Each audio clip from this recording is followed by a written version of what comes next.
Leksimizi devamlaştırıyoruz hürmetli vatandaşım. Amerika mütehassisleri Prezident Trump'ın Tayvan'ga avtomatika kurashgan atrat gruppasi avatishga haydakchilik qildi. Mavzuli xabar 1-oyning 6-kuni Vanvetor betida e'lon qilindi. Xabar mundaq boshlandi.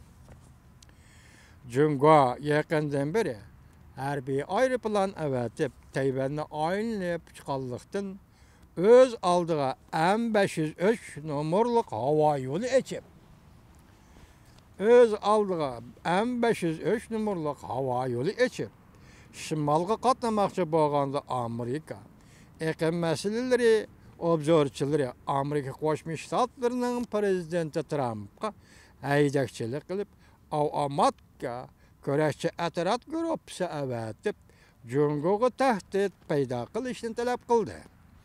Amerika alimleri agahlandırıp mındaq deyişdi.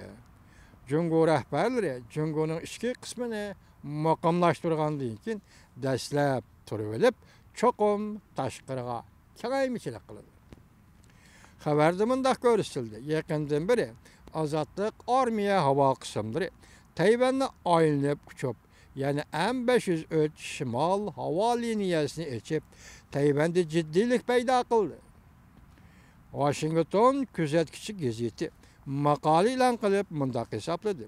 Jungo Tayvanga qaratgan besimni kuchaytdi. Amerika Tayvanga kurashchi avtomatkalar gruppasi avatib Jungoga tahdid selishi lozim. Amerika siyosiy obzorchi Tom Rogan Washington kuzatkichi gazeti Washington Examiner Washington gazetida maxsus maqola e'lon qilib mundaq ko'rsatdi. Jungo harbiy tarafning bu harakatlarni kishilar ansirayotidir. Balki bu Tayvanga tajovuz qilishning avvalgi bosqichlik mashg'uloti deb ansirayotidir.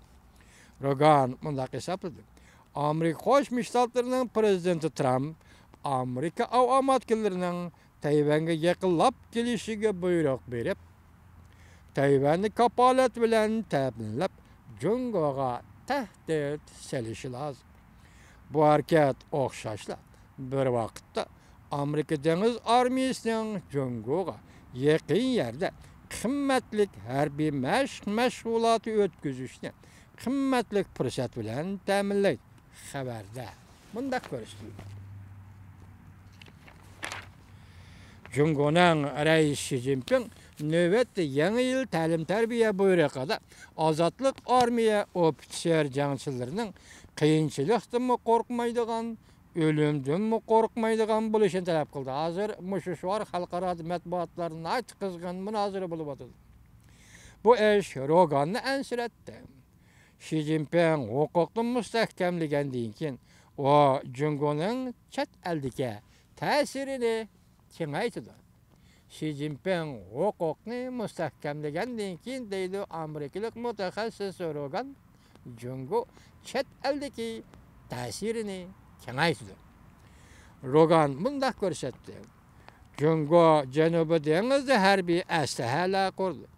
Çavuşanga önümlü besim işletishni rad qildi. Bularning hammasi Jungo'ning Amerika qo'shishlarini chetga qoqmoqchi bo'layotganligini oshkorlab berdi. Xi Jinping Tayvanning mustaqil bo'lishi Junhua milliy gullanishiga to'salg'i bo'ladiganligiga qat'iy ishonadi.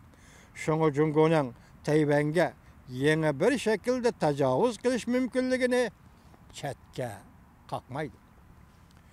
Xabarda mundaq ko'rsatildi. Rogan tahlil qilib, vaziyat mundaq taraqqiy qilgan ahvol ostida Jungo allaqachon suvning temperaturasini o'lchab bo'ldi. Amerika bunga qo'lini qo'yishtirib, qarab o'ltirsa bo'lmaydi. Rogan prezident Trumpga murojaat qilib, Jungo'nun yaqindan diqqat qilishini talab qildi.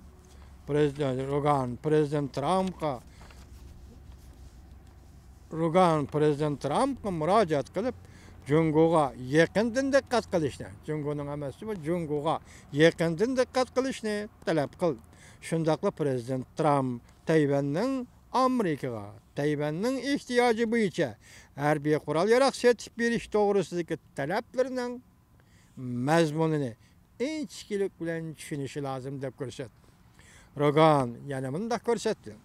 Prezident Trump Amerikaning Yevroasiyo Tinch okean va O'rta Sharqdagi ittifoqdoshlarining Jungoning yaqindan beri harakatlariga diqqat qilishiga ilhamlantirish lozim. Amerika o'zilmas, bizning Yevropa, Osiyodagi ittifoqdoshlarini Jungoning harakatlariga yaqindan diqqat qilish, ogohlantirish va ilhamlantirish lozim. Xabarda yana mundaq ko'rsatildi. Rogan mundaq hisoblaydi. Fransiyaning prezidenti Macron Jungoga davlat ishlar ziyorati bilan yetib borganda faol harakat qilishning fursati yetib kelgan bo'ladi. Bir g'arb dunyosining elchisi sifatida Macron, Fransiya prezidenti Macron Beijingda nima qilish kerak? Bu fursat pishib yetilgan payt gapni ochiq o'tirib qo'yish lozim deb aytadi amerikalik mutaxassis Rogan.